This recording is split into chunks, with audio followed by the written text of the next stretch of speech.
లంకలో చీకటి రాత్రి. రాక్షసుల నగరం నిద్రలో ఉంది.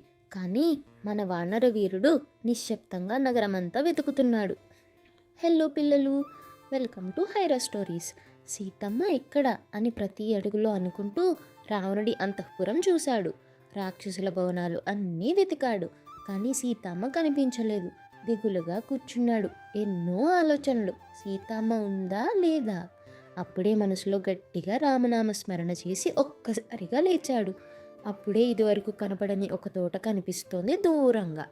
అది అశోకవనం. అక్కడ చెట్ల కింద రాక్షస స్త్రీలు, వారి మధ్యలో మురికి వస్త్రాలతో తలవంచుకొని కూర్చున్న ఒక తల్లి. ఆమె కళ్ళల్లో నీరు, మనసులో రామనామం. రామా, నువ్వెక్కడా అని అనుకుంటుంది. ఆ క్షణమే హనుమంతుడి గుండె కంపించింది. ఈవిడే మా సీతమ్మ అని అనుకున్నాడు. కానీ అతను బయటకు రాలేదు. ఇప్పుడు కాదు, ముందు నమ్మకం సంపాదించాలి.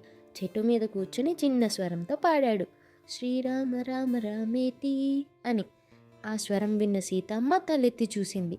ఆమె కళ్ళల్లో ఆశ, ఆశ్చర్యం, భయం. ఇది నిజమా లేక మాయనా?